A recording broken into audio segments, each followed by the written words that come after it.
Hello everyone, welcome today to what I'm sure is going to be a fantastic discussion on recording in progress.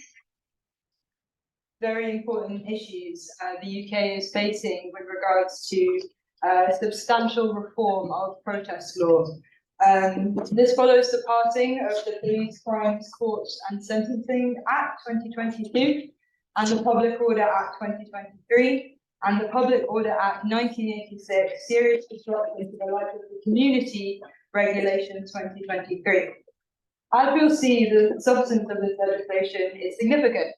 All of these pieces of legislation created new powers for the police to intervene in protest in the UK. These include powers for the police to impose conditions on protests where they are considered to cause serious disruption to the life of the community, where serious disruption to the life of the community in this context includes hindrance that is more than minor to the carrying out of day-to-day activities of that community, as provided by the recent regulations.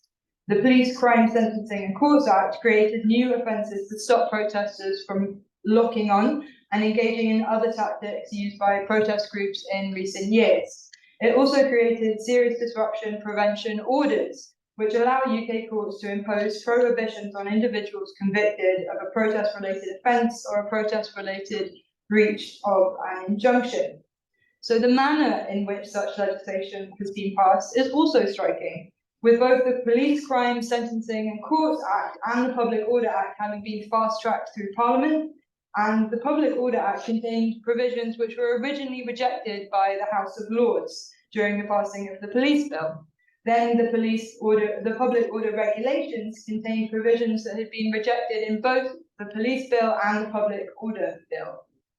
So I'm very grateful for everyone being here to listen to the discussion on this new law, both in the audience and anyone online, and to take part in the discussion on the impact of these changes. I'm very grateful to have such a wonderful panel here with us, who I'm delighted to introduce.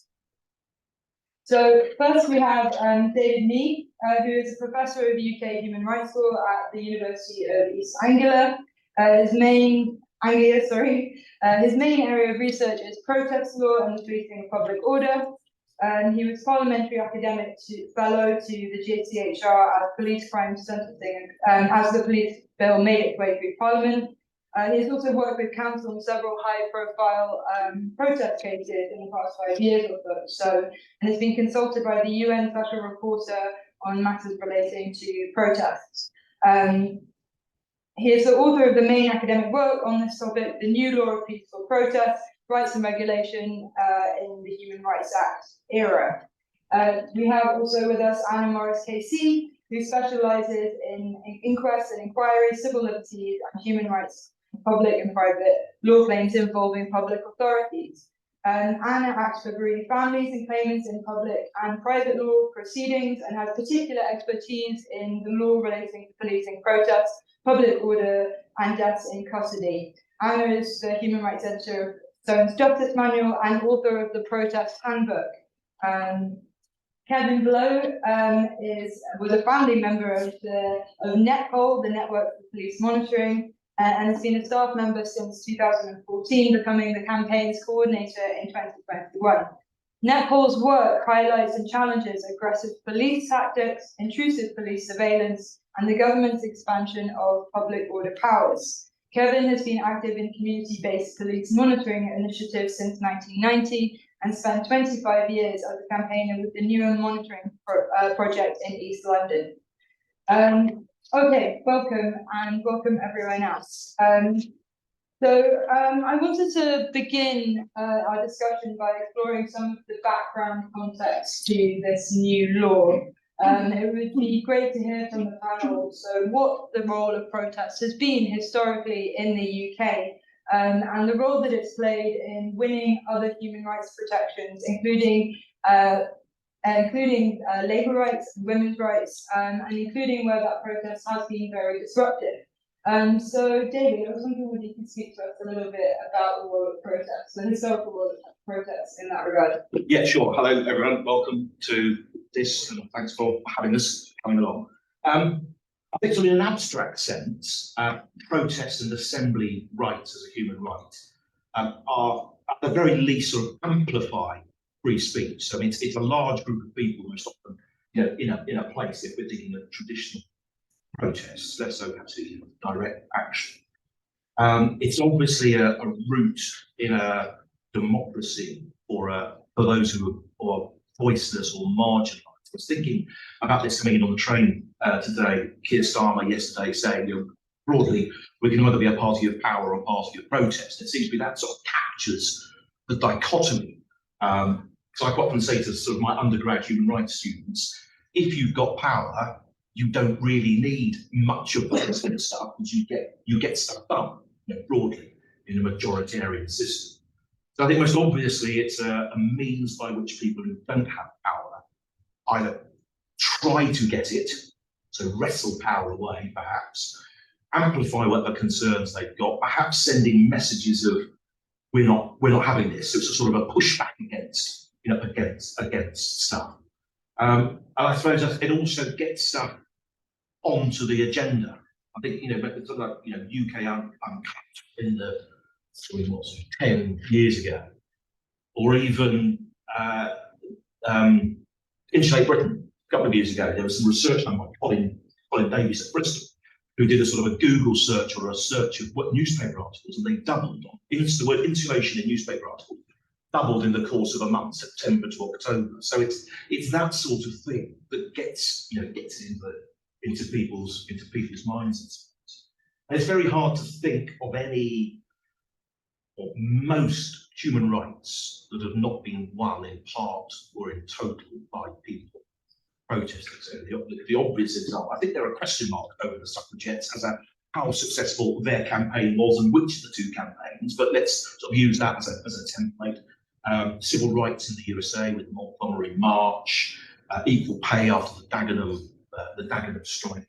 So I suppose it can affect legislative change, but also policy or decisions of companies. So the decision of Shell not to dump the Brent Spar oil rig in the Atlantic 20, 30 years ago, Greenpeace occupation, or the protest at Shore that effectively changed the minds of the company not to have live animal exports to Europe 30 years ago, and more widely, Arab Spring, the colour revolutions, things like that. So I think, without protest, if you sort of think about it sort of counterintuitively, where would we be? We'd be at the mercy of a ballot box every 5 years, and that would be it. If you think about this country, obviously other countries, it may be more frequent or not exist at all. So that, I think, is its role. It's to send messages, to show collective strength, and to give encouragement to people that there's a campaign worth fighting on, I suppose. Great, thank you. I just want to give the other panelists a chance to chip in if you like, just to kind of, if you want to expand on that and maybe talk about, the role of protests as a kind of integral part of any democracy. I'm just going to add to that, David, just maybe think about the way that protest works against the state in one dimension, and the traditional democratic rights that we often think about in terms of freedom of assembly and freedom of speech. But as you touched upon, kind of the corporate protests, which have increased over time, the ability to influence corporate behaviour, as corporate behaviour has taken up a larger section of our civil society, the way that our state operates.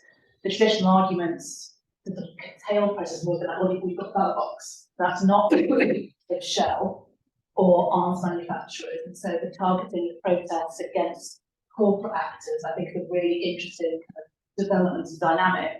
And yes, you've got shareholder meetings, but the disruption of those has been curtailed, and the interruption of economic activity is now a kind of core battleground, if you like, in terms of freedom of expression and assemblies. I think that's just a reflection of how our state and how our civil society has changed, and the need to kind of occupy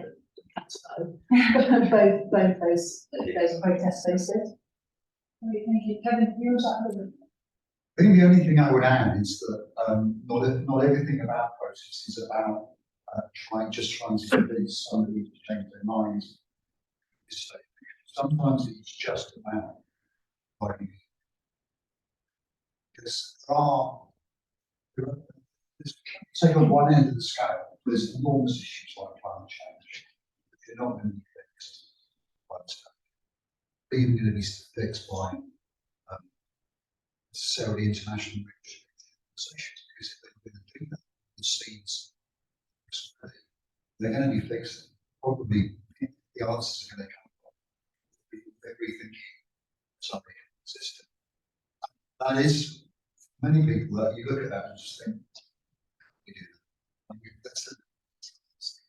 And so it's a lot of what process is doing is bringing people together, forming movements, encouraging people to work with each other, beginning to support those. That's a one end of the scale. The other end of the scale is sometimes process is just survival. So Europe in the 70s and 80s and 90s were primarily about ways opportunities to say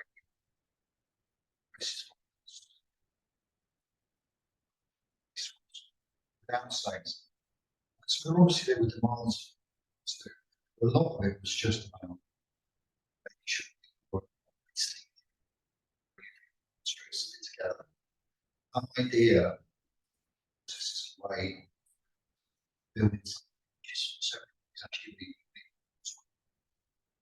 Yeah, thank you. That's really interesting. This kind of the many layers in terms of a kind of means of political mobilization and challenging the state, but also a means of kind of expressing hope and dissatisfaction with the status quo that protest plays. And you know, I think protest has long been the importance of protest for these different kind of categories of political expression has been recognizing international human rights law for a long time.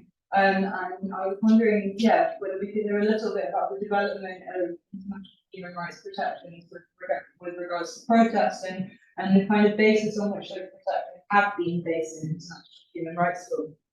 I think, sort of touching on what Kevin was saying about it, they've often been conceptualized as individual rights. So we think about the European Convention or these United Nations conventions, they envisage rights of individual things, but as Kevin sort of said, there's also a sort of community rights aspect to it as well. I think on sort of the post-war settlement of the European Convention, the idea that these rights were kind of the core of our democracy. They weren't just for individuals to exert, they were for communities, for groups of individuals to, you know, share and create a movement against state oppression. And I think over time it's become more seen as more an individual right, but it's reclaiming that sense of it being a community right and not just an individual right as well. So on the European level, we've got the European Convention of Human Rights and the Strasbourg jurisprudence that's come out from the European Court of Human Rights, which has dealt with many sort of different situations across the Council of Europe countries, from Russia to Moldova to Armenia to and sort of very different kinds of movements and protests. So there are a few golden threads you can draw out there. They've also never entirely spoken entirely against protests where there is damage to property or when there is, people are hurt. So they've never said categorically where a protest is called damage to property that can't be a peaceful protest. So I think the question of what is peaceful protest is really now where we're coming with the debate in terms of international protections. You look to Europe, you look to Strasbourg, you look to the United Nations. I think you're more an expert on the UN. I was just going to pick up one point. I was thinking, as you were saying that about violence, obviously the antithesis of peaceful. And that's one of the interesting things. And I haven't done much thinking about the Colston 4 appeal to the Court of Appeal last year, where from memory, I'm going to use what I cautiously in effect said. I can't remember exactly what they said, but the issue was whether violence to property was violence. And my recollection, might be corrected by me, was that they effectively attributed that as violence and the antithesis of peace, which I think comes with a whole host of other issues. I don't think it fits with Strasbourg No. jurisprudence. I mean, whether this is the UK courts decide to go out on a limb, second guess, and be ahead of it on the age-old Section 2 Human Rights Act issues, I don't know. But I think that is something that is massively expensive. In terms of international, there's obviously the UDHR, the ICCPR, Article 21. We can see it, and people sometimes forget this, as long back as in the First Amendment. So the First Amendment is usually the US Constitution, is usually thought of as the right of free speech, but I mean, it protects the right of assembly as well. There's recently been a general comment, it's long awaited, and we've had that 3 years, General Comment 37, which is both a synthesis of international case law and a degree of progressive pushing in different places. So there was dispute about online assembly statements. There is also, looking at this over the weekend, each regional instrument has protection, and they are in broadly the same form. I think might be the African Charter doesn't specifically talk of peace, which I thought was quite interesting. So one of them does, which I did think was quite interesting because all the others do, or usually for very good reason, and they are all in what we might call in human rights standard qualified terms of necessity, proportionality, and needing some legality as well. And there's a host of also soft law as well, so General Comment 37, Venice guidelines and things like that. So there is a wealth of international human rights jurisprudence, and on the level of that, international national courts as well. How far national courts take account of international jurisprudence, I mean, is obviously one of the big questions of our time, and isn't related solely to protests, but almost all countries in the world with constitutions will have a guarantee of it. Yeah. But the realising that and putting that into operation, as we see in the UK, is not entirely consistent with an absolute guarantee about it. Yeah, great. I mean, we're going to get into the UK courts in a little while, but so yeah, I mean, I think the kind of salient point here is that international human rights law has long recognised the kind of importance of protest in democracy. While protest rights have usually been qualified to some extent, it is interesting that these, in some ways, the protections recognised in international human rights law, with the general comment, which we can discuss a little bit more in a bit, are in some ways becoming more developed. And so you have this strand of protections developing in international human rights law, and then you also have the kind of history of the development of UK law related to protests, which has been grounded in the conception of public order. And I would love to hear about the kind of first public order acts that were passed in the UK, what their context was, and how far they were actually protected protest rights. David, would you like to? Well, they didn't protect protest. I mean, this is, if I were to sum up the history of protest law in the UK since 1936, I mean, it has been an almost singular one-way regressive track with a couple of high point blips in recent years, and case law as well. It has a bit more mixed. The first attempt to deal with it in the UK was in 1936 with the first Public Order Act.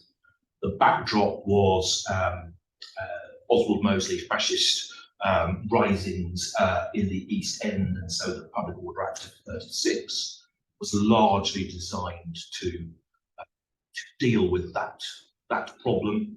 The only bit of it that remains is the ban on wearing uniforms in public, which was designed against Mosley.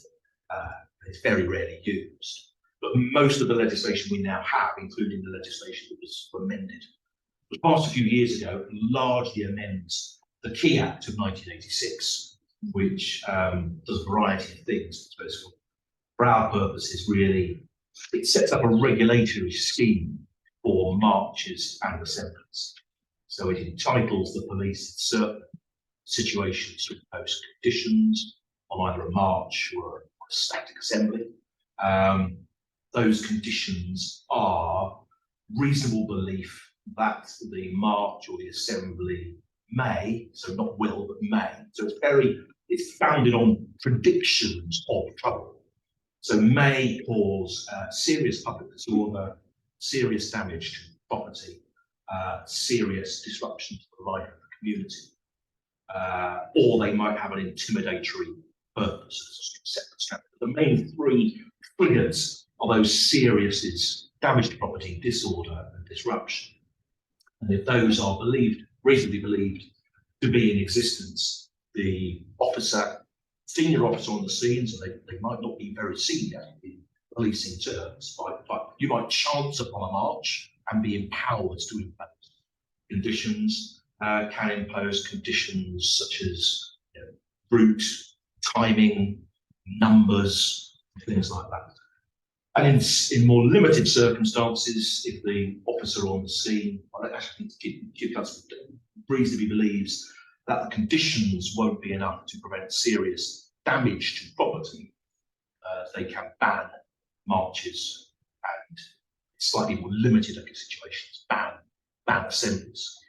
And that's an indiscriminate power, so it will affect anybody for a certain period. So if you are a peace-loving group wanting to hold a lovely Aunt Trees nice protest, but there is a ban in place because of far-right group, you will not be able to. That's backed up by a system of arrest powers for disobeying conditions. And then since then, there have been, again, sort of expansions of that, so a reduction in the number of people that are included to count as an assembly, 20 to 2, and then the most recent stuff, obviously, perhaps we will come on to as well as that has changed. But what I would say is, for those sort of not familiar with the legal framework, is we have got most countries, there is a legislative scheme in the Public Order Act. There are then a series of other laws that bite on protests. So there's a whole range of criminal offences that might be tailored to protests or might just be tailored to other events. So obstruction of the highway, we can commit if we park on double yellow lines. You can obstruct the highway on a protest. So there's a raft of criminal offences. Picking up Anna's point, private law remedies are really coming to injunctions, even seeking damages for protests. So there's a complicated mishmash of legislative and non-legislative powers, their power and awful things to have. Yeah, great. I wonder whether someone could dig a little bit to the political context in which these big public order acts have come through, and why were they introduced? Yeah, but I'm not quite old enough to remember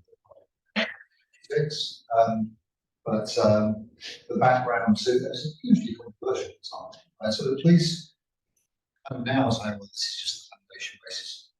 Something massive campaigns against policing. And in part it was because it does exactly what David just talked about. It's this regulation, and with all the potential to be able to crack down protests that came out of the particular so often it's certainly influenced by massive demonstrations.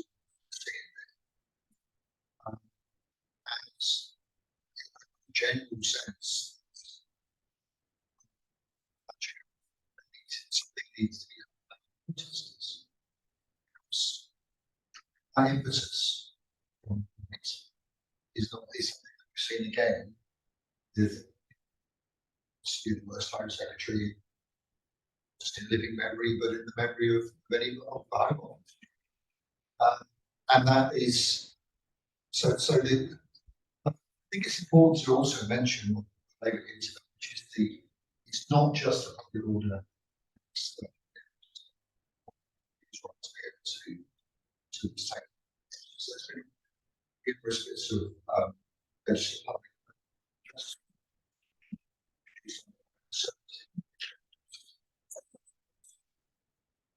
have been interpreted creatively to be able to essentially do what they want, which is to stop it's an inconvenience to them.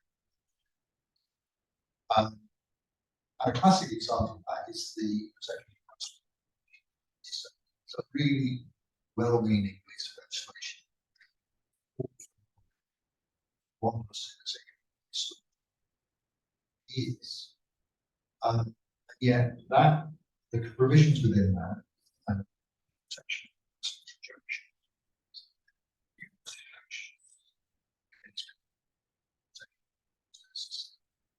examples include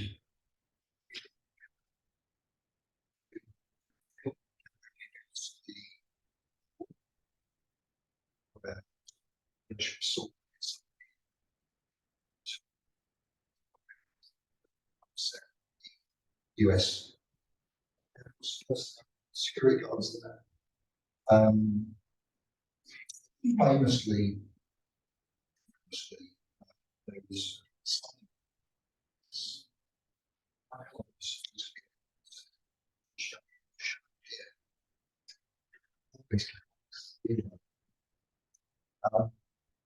just down the road from here, there was an injunction. When actions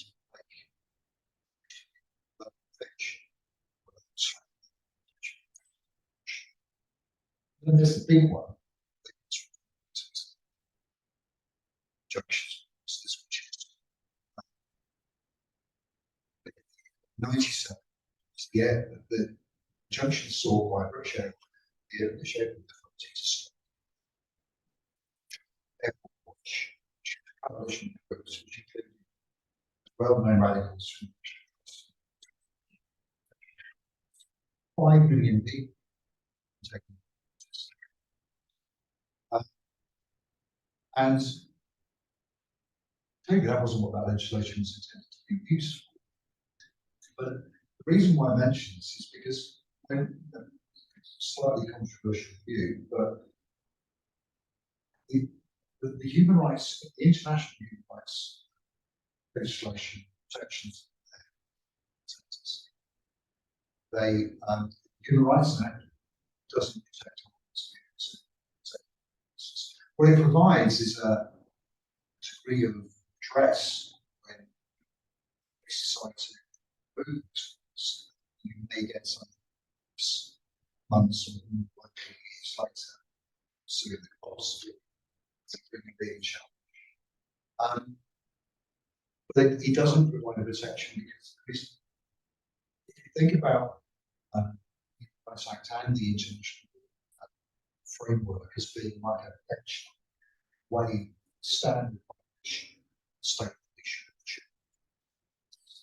If they ignore it, there's nobody to stop them from doing it. Because there isn't really any effective accountability. There is no way just to be able to be sure that it's protectable. All there is to be ability to. Yeah, thanks, Kevin. I mean, I do, yeah, this is all really interesting in the kind of background context of the development of public order legislation and other legislation, which was never intended to be used in political protests, and it's getting increasingly more encroaching on, our protest rights. It's great that you bring up the Human Rights Act, because we could have a debate about how effective it is, and I'm sure it's. Oh, don't get me wrong. I don't want to get into yeah. Okay, but I think that post the Human Rights Act, there were probably some high points from which we climbed down in relation to protest protections, and I'd really like to hear about that before we're going to move into thinking about this new law and what it could change, as well as the changes in the court. So yeah, Anna. Yeah, I think Kevin's made the point I was going to elaborate on, which is about the Human Rights Act giving redress rather than proactive assessment. So, for example, the Human Rights Act, in principle, requires police officers to make proportionate decisions, balancing acts in applying their powers to restrict or limit procession of the new provisions. In reality, the domestic law, in creating that discretion, means they can do what they want in the balance of that. And it's they who decide what the interests of the community are and what serious disruption is like. The redress comes when you've been arrested and taken to the police station and charged. Either you can raise your rights as part of the defence, and we'll talk about that later, or if at the end of that sort of criminal process, you can litigate against the police in a civil action for damages. And it may be that you can argue successfully that your Article 10 article rights were infringed. So it's a cat and mouse game. And what Human Rights Act doesn't do is to protect protesters. It gives them a form of redress when their rights are violated. And that seems the wrong way round to me. You'll look on any sort of policy document or even a briefing document prepared by a police force in a demonstration that they give to police. We have considered in full the rights to the Article 10 and Article 11 rights. We have taken into consideration the following features, and then it's nothing more than a tick box exercise. And then on the CPS website, you'll say in deciding whether to prosecute, we will have considered the proportionality of this prosecution in the Article 10 and Article 11 rights. So they have to think about it. I'm not persuaded that in reality it's any difference to how they police and prosecute protesters. What it might have given is protesters a sense of redress or a sense of understanding what their rights are in a way that was maybe less tangible before Human Rights Act. Were there any kind of rulings which set, rulings by domestic courts that set standards on the basis of the Human Rights Act that the police weren't necessarily taking into account before the Human Rights Act was passed? I think the difficulty when we're talking about sort of cases, is only really a handful of cases that have been litigated in court with creative precedent that have been reported. The vast majority of cases where protests have been prosecuted, or there's been civil actions against police forces have ended up not being reported. So all the victories, if you like, are unreported. So can you just explain a little bit more why that would be a bit? So, for example, a lot of protests and prosecutions were prosecuted in magistrates' courts. So simple, speedy, summary justice. They are public courts, of course, but they won't be reported in a case report or a law report in the same way that a case in the High Court, the Court of Appeal, the Supreme Court has to be.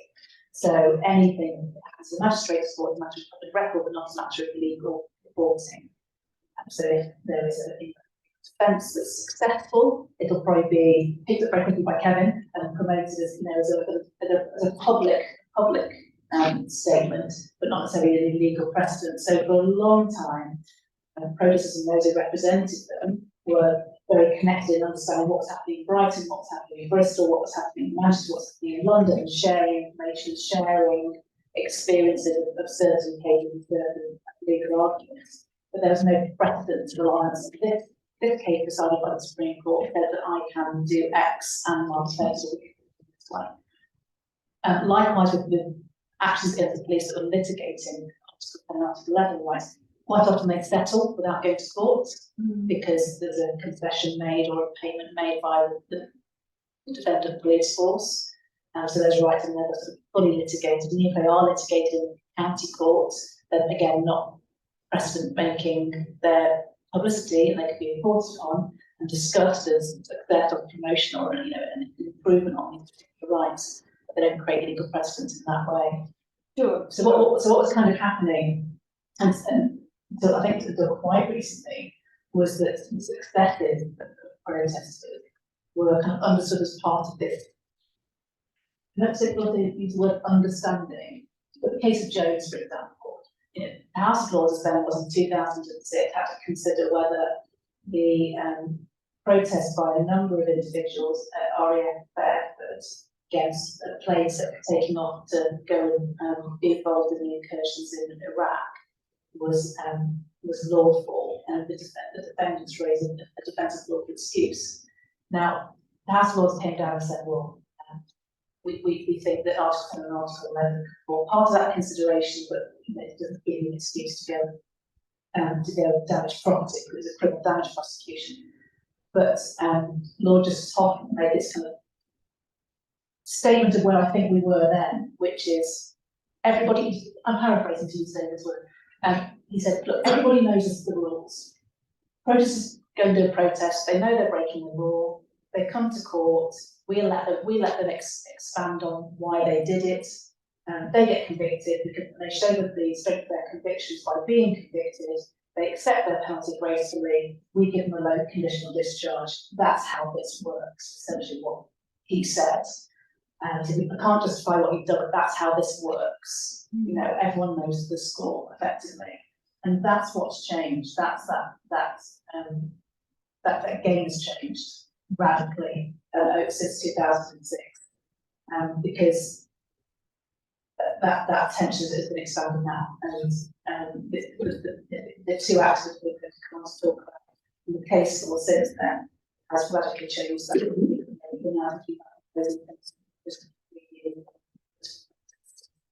that idea that no one goes to prison with a rap on knuckles, completely blow away. The idea that you're allowed to come to court and explain why you're there has been radically reduced, if not non-existent. Where you have protesters who are being sent to prison for contempt of court, they're telling the jury why they did the protest they're there to do. And so from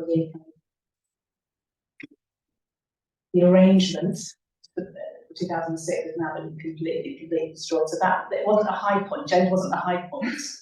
It still said you can't condone damage to property as part of political prejudice. That's not what the law was. It did stated where things were at in terms of the relationship with the courts and the protesters, and it's been put on hill since then.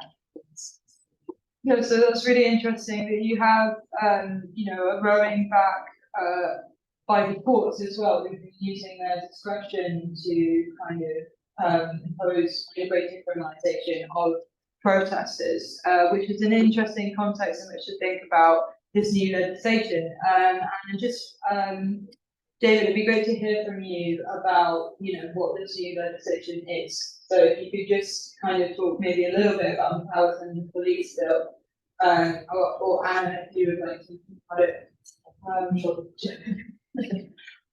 Could I just add one thing to what I think there's another problem when it comes to protesting and the law. And I accept that's right. The cases don't go to court, or you might get the remedy afterwards. But I think that perhaps the more fundamental problem, but this is unmeasurable, is the number of people that are put off by the police saying you can't come in here with that placard. The chilling effect. I think this is, and it's unmeasurable. I think it would be really useful to test the absence of people going on protests, but you can't because they've gone home. I think that seems to me the real problem. All the others are always at ex post as well. You can either set it up as a defence, as you say, or possibly claim damages. But I think the idea that you don't know whether or not an instruction to you is lawful, so I can't take the risk, so I'll go home.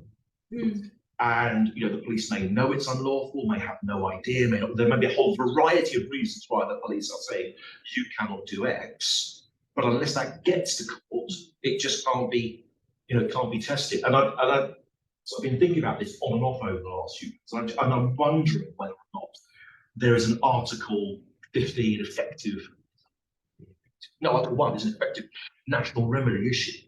But it has long puzzled me that if you're a subject of a privacy claim, you can get an injunction from a High Court judge at 4 a.m, but you cannot do anything at the site of a protest except risk being arrested or go home and moan about it to your mates, or be arrested and released without charge. By that stage, nasty dictator's gone home and you've lost your opportunity. There just is no means by which the lawfulness side can ever be tested.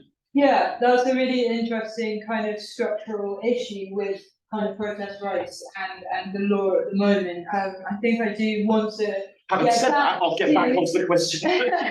Back to the protections that we do have and they're weakening by the recent legislation. So do you mind just kind of summarising the police? Yeah. So the Police Act was passed in 2022. It was against the backdrop of disquiet at almost exclusively environmental protests. So XR taking over or disrupting in the newspapers, the Murdoch press at Foxbourne, gluing themselves to things and things like that. There was a very the High Court challenged the Met lost against Jenny Jones arising out of the XR, one of the XR uprisings. So there was a general feeling in and among politicians and the police, we don't have powers to deal with these sorts of things. The nature of protests has changed dramatically in the last 2 or 3 years. So we need more powers to do things. I think there are certainly, we might discuss some of this, talking about it, sort of issues around how much the police did want the stuff that's been passed, whether they were complicit in it, whether publicly they've said X and privately Y. But a lot of it has been driven on the face of the record. So in terms of, if we're looking at what's been reported to committees and things, not by the police or not by senior police or not by all. So there is a definite imprint of the Home Office on it. So the Police Crime and Sentencing Courts Act of 2022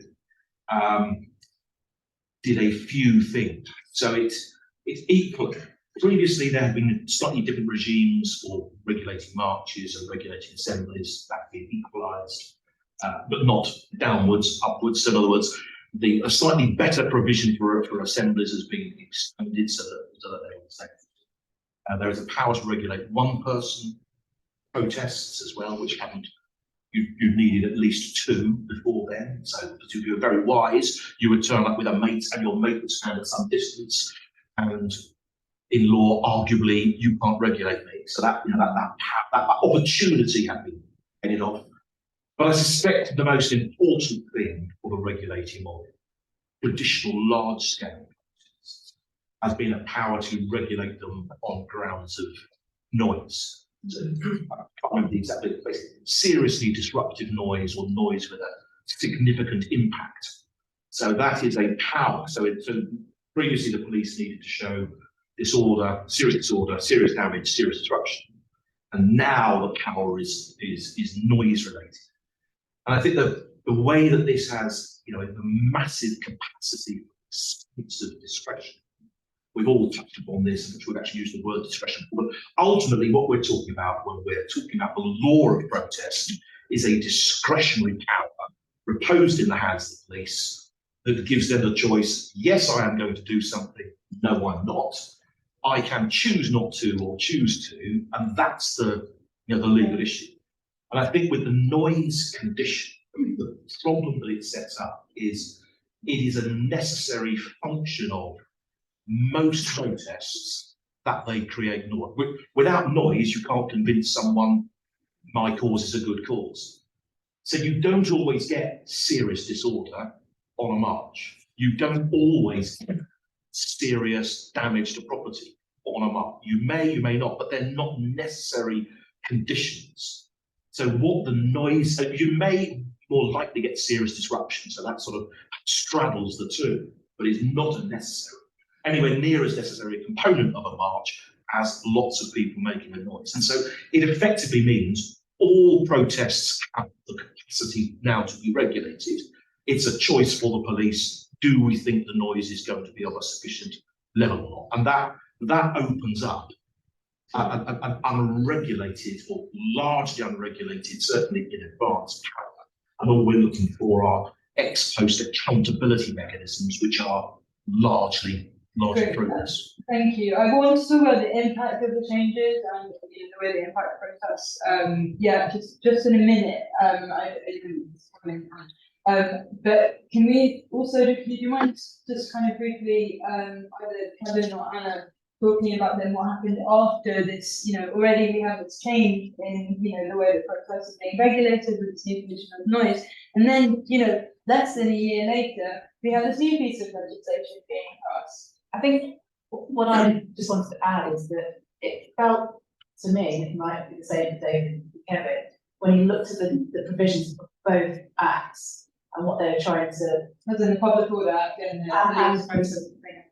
For both of them, all the restrictions seem to be kind of, there's a particular list in the Home Office of particular demonstrations that they wanted to curtail. And they designed statutes that dealt with it. A bit like the Brian Hall problem. Exactly. So Brian Hall, exactly what I was going to say. So Brian Hall was an anti-war demonstrator who put a tent up outside Parliament on his own for the best part of 2 years, I think, a long time through fair weather and foul. And there were several cases where they tried to kind of get him out of Parliament Square and to remove it. And he won some, lost some. He was there for a long time, so passed away. So the single protester seems to be to deal with the Brian Hall and the Mark Thompson. But so you can always look and say, right, that new provision is this problem that have fallen their side for that, and let's cross-reference it. And so I think when the Police and Crime Act went through, they thought, well, what's left on our list? Oh yes, lock-ons. Okay, lock-on. And so the Public Order Act significantly introduces this new offence of locking on, going equipped to lock on, which I think we saw recently, people before they foul on and being de-arrested bicycle locks in their and it sort of makes a bicycle lock almost like an offensive weapon offence. So you can carry a penknife or a craft knife with you if you can bring sort of different purposes, if that's your trade, or for example, but it's otherwise presumed to be an offensive weapon. Now, like bicycle locks are the same. You can be a cyclist as long as you can prove that you're a cyclist and not using it to go and try and lock onto a shop or to front of a factory. So that one's of the key changes probably go about. There's also free construction. Also, another day was to talk about that. Maybe Kevin wants to speak about the theories of document prevention or this. Yeah, so there's I quite agree. I think there was a shopping list of additional houses. But David and I have discussed it. We don't entirely agree on where the motivations come from this legislation, because I think the government is funded.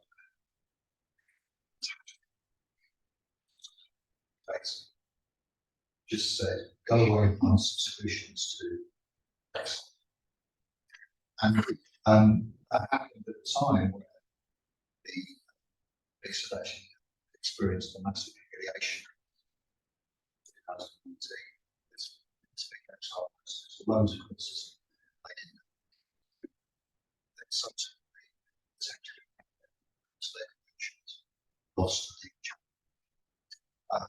Essentially, public order was a number of provisions that had been brainstormed by senior, particularly driven by those who deal with the majority processes.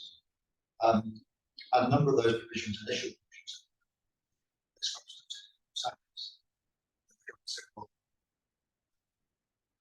we want more. And so they went back to the shopping list, decided to the others. And for me, the part of the reason why that was made possible was because they had a backing. Police's approach to this was not based on any consideration, but well, these were quite useful in the future. We like to have certainly. How many times do people think there have been arrests on new since they were introduced just over a year ago? Zero. Big case maker. Big case maker changing the situation with regard to section. So before you needed to know it's in place, you changed to say water. Nobody's going to say that. Almost as though that process, both the humiliation, I think, particularly so particularly essentially a culture also snow pretty much it's all done. Yeah, And the situation. So let's get to the Yeah, so there are a number of things within the other cracks which include this powers to stop and search, disruption, most one thing that got a lot of publicity, which is serious disruption prevention, which are essentially banning. The idea is that you it's got a case to go to court, it's a civil man to basically says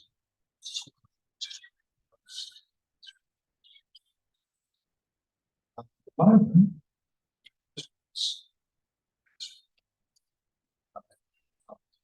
the reason for that is because they rush ahead with place, but you don't get enough.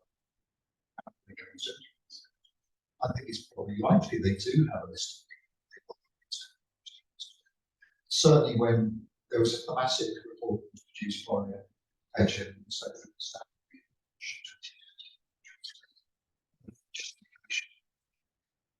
that mentions around swords being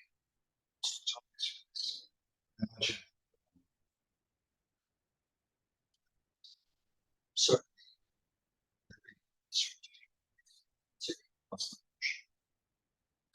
held this, they will be one of the key ones.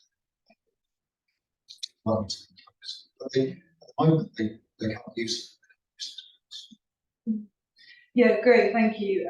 But yeah, so we have these kind of very broad powers which have been introduced, even though they're not actually to force I yet. mean, they will be eventually. They will be.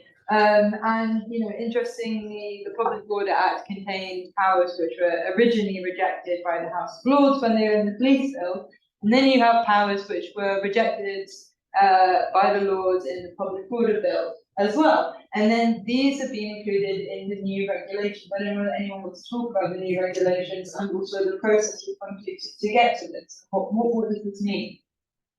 You know, in terms Well, the of regulation is, I think, the most important because it provides the Home Secretary, without any reference to anybody, the ability to be able to give examples of what the legislation had done is effectively creates a situation where this Home Secretary was able to description of serious disruption. There's now just two things. There's either minor hindrance, which you could classify as legally boring demonstration, that is the or there's serious disruption. There's nothing in between. What is controversial about that is that the government trying to get that it's rejected. That was because the ability of the to make those decisions have been already imposed. I mean, I think people get hung up on the laws that they can't do this. I argue that's because the government had a fantastic majority and was, despite there being people within the Conservative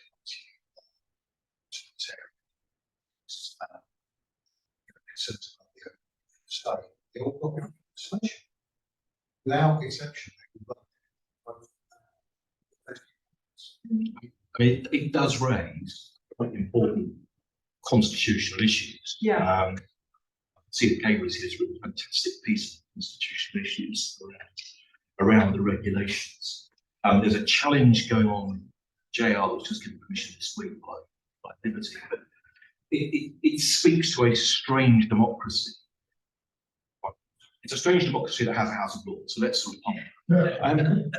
But it speaks to a strange democracy that one part of a legislature can vote something down, and the executive can use, in effect, its executive power, because these are not, without being too technical, so this has not then gone through as a piece of legislation with first reading, second reading, and all appropriate scrutiny, etc. These were then introduced as delegated legislation, statutory instruments, which they are either passed in toto or rejected, so there's no chance to amend them. And I think, and that is a strange way to go about the legislative process. If they've all, and I think that is as I understand, that is the ground of the Liberty Challenge, is that the constitutionality and perhaps the vagaries of the regs in relation to the conferring. I think it's a really interesting court case. As Kevin says, this concept of anything being more than minimal equals severe. It's just unknown anymore. Anything else that equates to that. I mean, it is bonkers, isn't it? I mean, it's from 10% and then 90%, and there's nothing in between. And leaving aside the particular absolute maximum, is the most powerful way, I think, of being able to explain the potential of this chilling effect. Because if you don't know what the response is going to be of the police when you go to a demonstration, and you may be somebody who prospect of arrest is big, even for a really simple issue, you've got a kid at home, you've got a bad fight. It's a very effective way of ensuring things twice about taking demonstrations.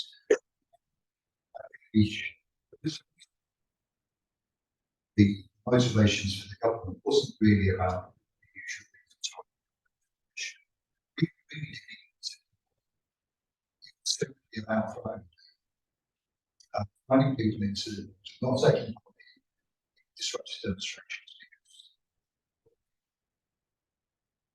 Yeah, so there's this kind of, there are these different impacts of the legislation, including, the chilling effect and, discouraging people from going to protests. And then I would like to think about the impact on people who do go to protests. What does this mean for policing of, particular marginalised communities who may want to participate in protests and who may have more at stake when it comes to participating? I'll leave the community's question to Kev. I just wanted to give an example of how not just the legislation, but the kind of legal culture has created this chilling effect as well.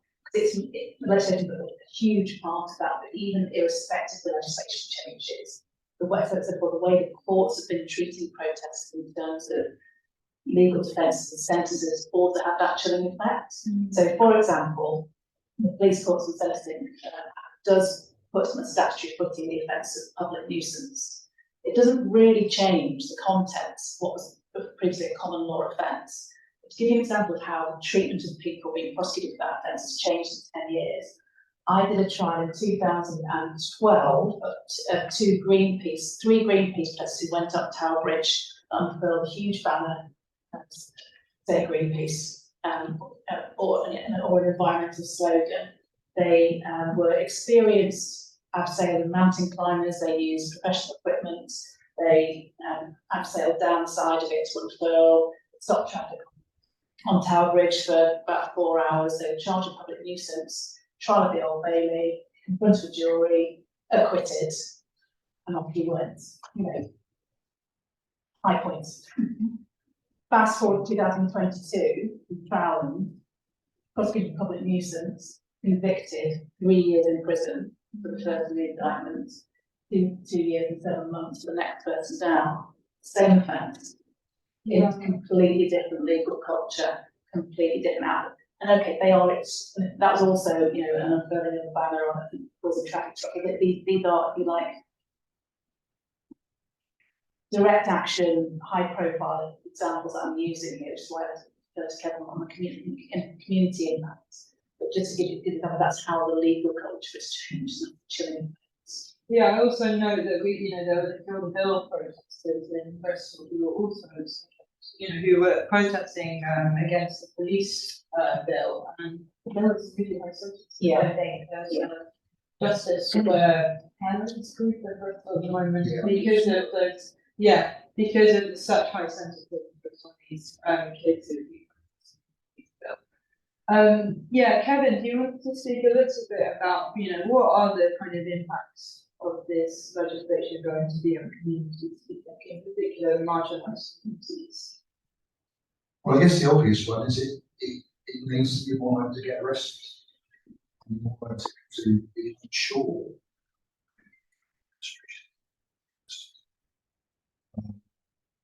Certainly, one of the implications of the pressure behind those missions associated with particular groups, certainly during the campaign, associated situations.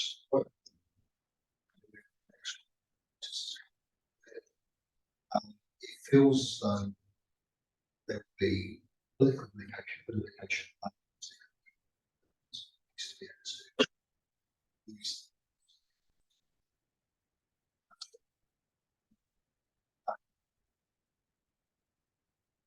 it depends on the daily political wins exactly what really ends up being targeted in that case.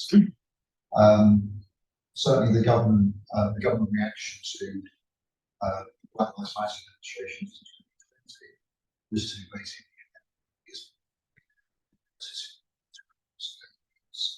despite the fact around the is why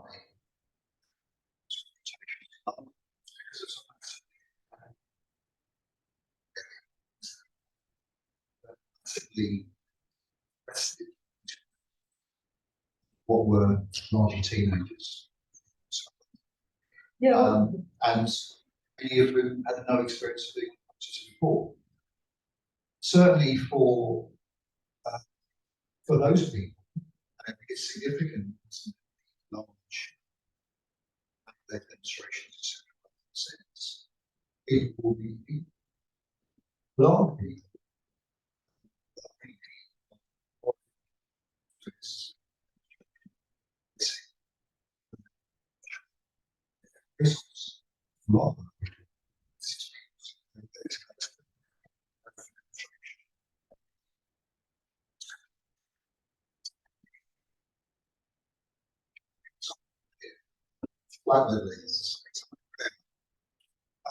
And so, why would you want to create such a thing?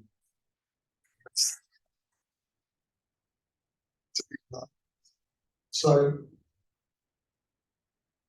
at different points, I suspect that there will be a greater use of powers given to the police, in particular because of we're seeing a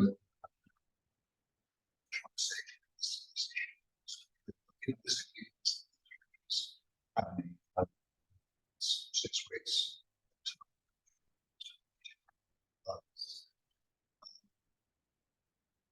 Leaving aside the particular issues about what's happening,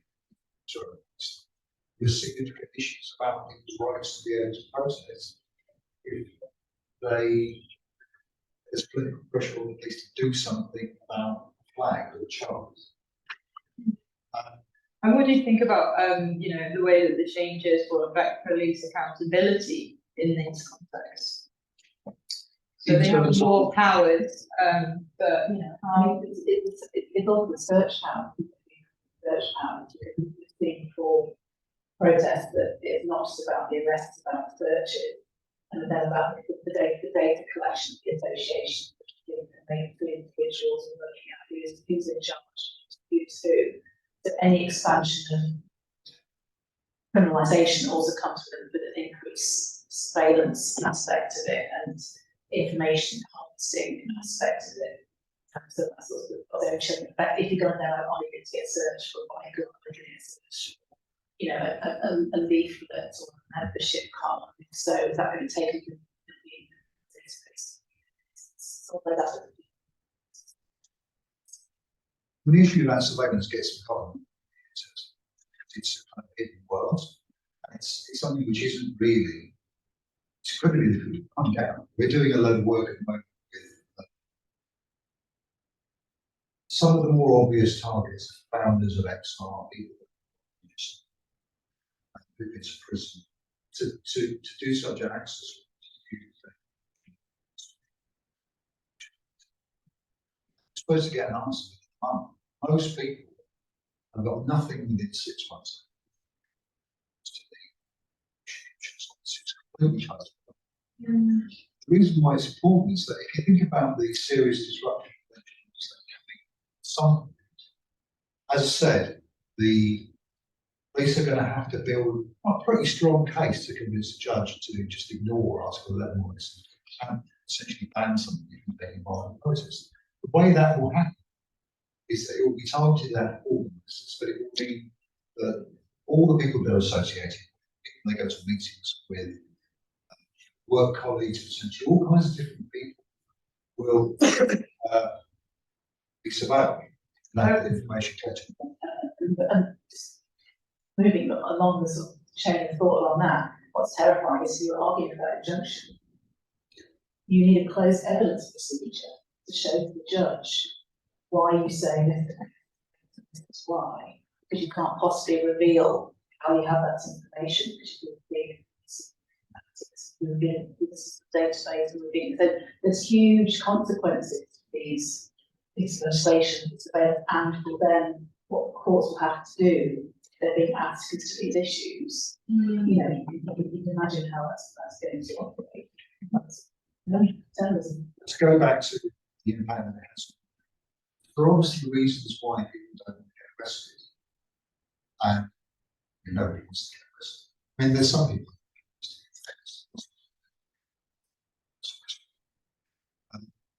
Those people who don't get arrested, immigration reasons, considerations to the environment, people who some status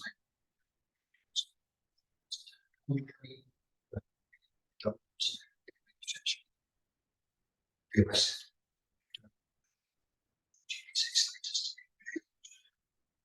Certainly, children.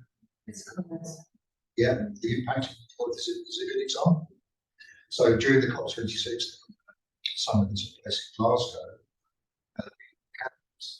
there for 5 to 6 hours, or we're just having panic attacks and one being allowed to leave, or at least despite begging them to leave. You think those people are going to get back on demonstration and understand this? Or people who are interdependent or pregnant women who experiencing that.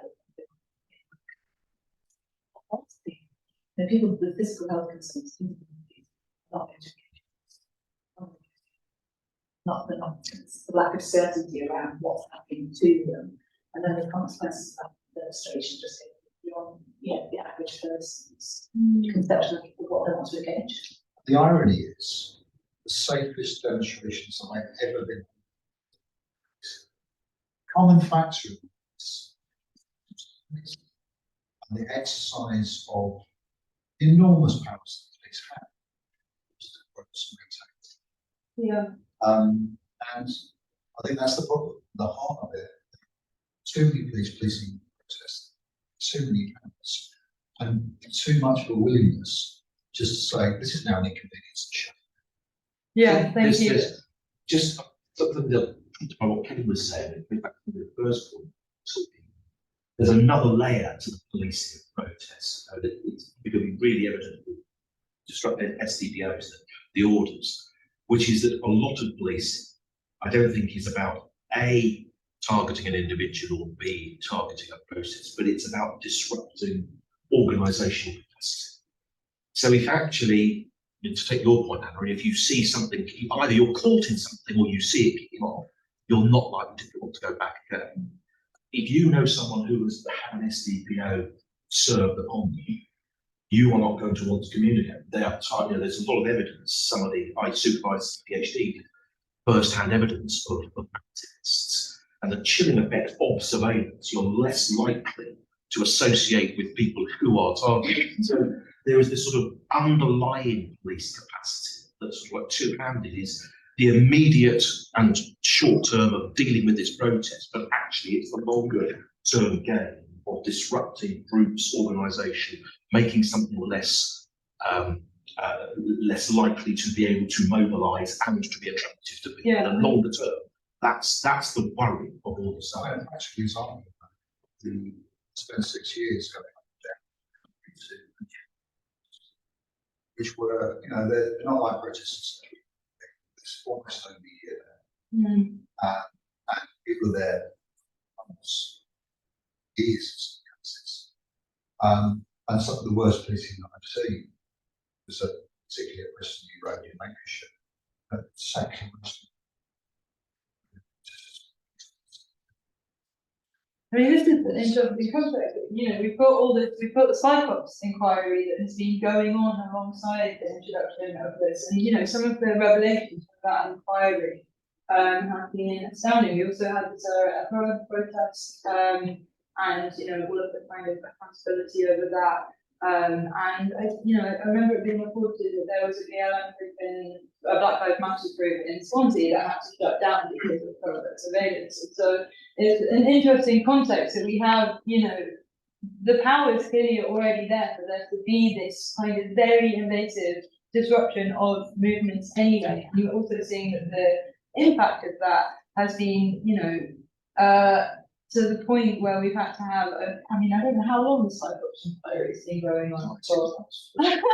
Yeah. You know, yeah.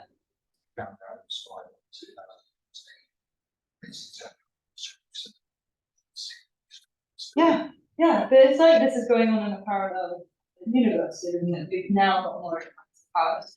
I want to make sure that there's time for questions from the audience. But did you want to just speak quickly, David, about, you know, the idea of community in the legislation and what that kind of, there's a definition of community that's introduced into the public for the academic, for the regulations that I think is interesting from the legal perspective.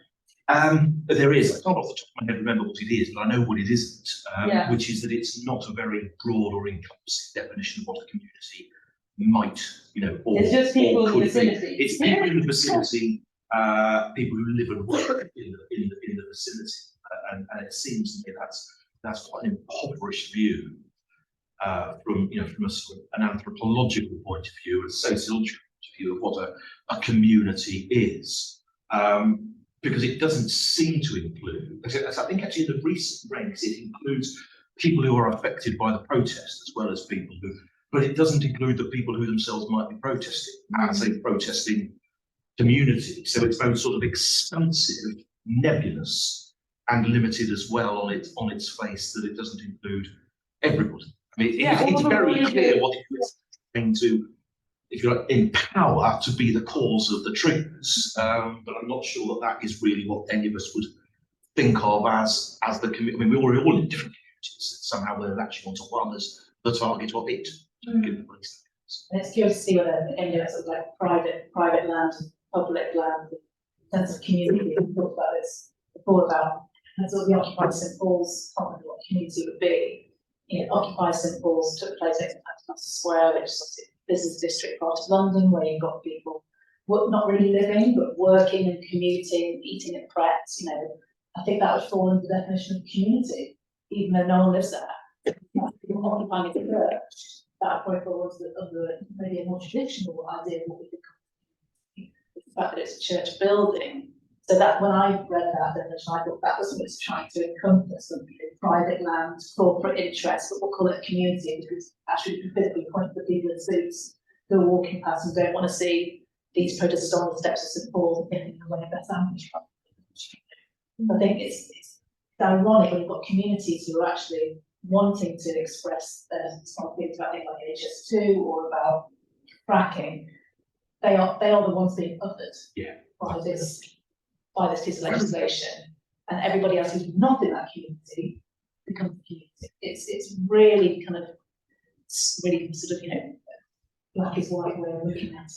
And you know, I think the kind of, you know, one of the important points is that the community does not relate to, you know, the community that we all have as a whole, and you know, the democracy that we're supposed to live in. And I just want to round off by asking if you have anything to add about what this means for the UK democracy, what these new changes mean. I mean, I know that some of you haven't thought yet, but if you had a kind of top in. I think that's it. I think it's the fact that the idea of people within a community coalescing around a common cause and expressing that view by assembling, by moving, and by speaking is being bisected by these prohibitions. In fact, the antithesis of that's what's being envisaged and protected by these new provisions. And I think that's where the real danger comes. And to go beyond 1936, I think the UK has always been very afraid of more to people getting together. There's lots of monarchistic democracies always had a fear of more than one person feeling safe, rise and pray. I think we've just gone back that danger zone. Any collective gathering being risk to.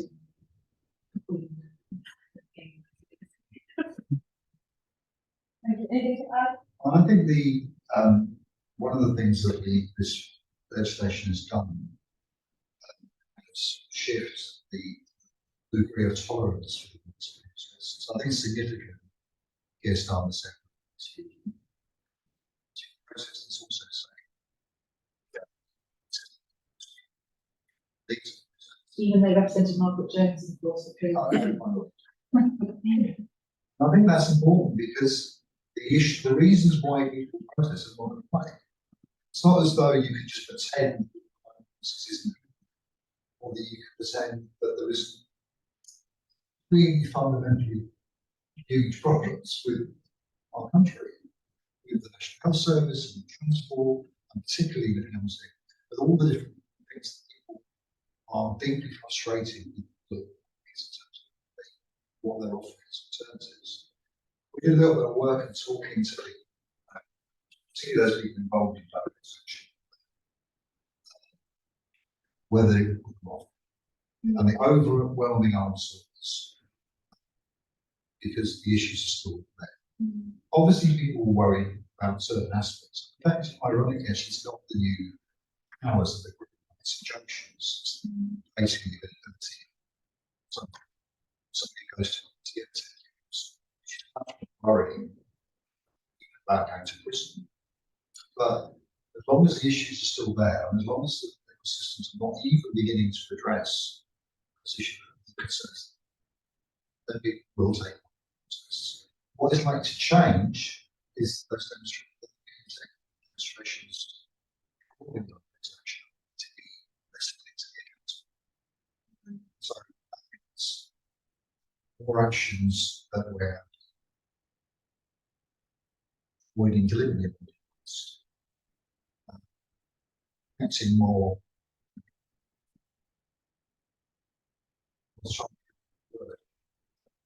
basically going out in the middle of the night and also just rethinking those tactics. So, and I think that there are obvious risks to that. You say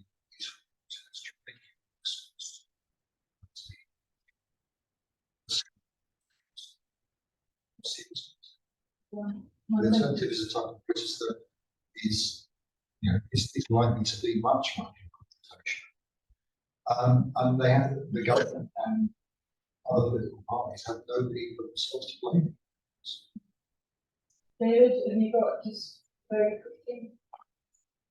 If anyone's read my work over the years, this is a point I make repeatedly and have made repeatedly. It's this. I think that there's an example in the new regulations that make exactly this point, because one of the definitions of serious disruption to the life of the community, again, paraphrasing, excludes disruption that is already there. So in other words, if the area is already blocked by traffic and you hold a protest, you can't say we haven't really caused any disruption. Disruption was always there.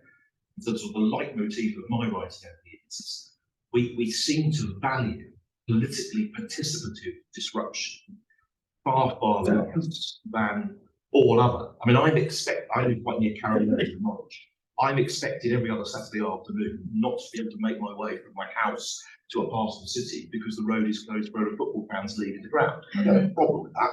Or queuing outside, you know, take the queue for the last year when the Queen died. You know, that was disruptive to a massive part of London.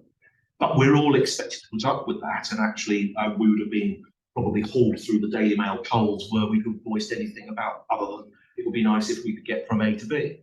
But somehow, if we are disrupting because we want to make a political point, everybody else is expected not to have to be tolerant of that. And that just seems to me the absolute reverse way of what we should be doing. Okay, thank you. I'd like you to join me to give a round of applause and say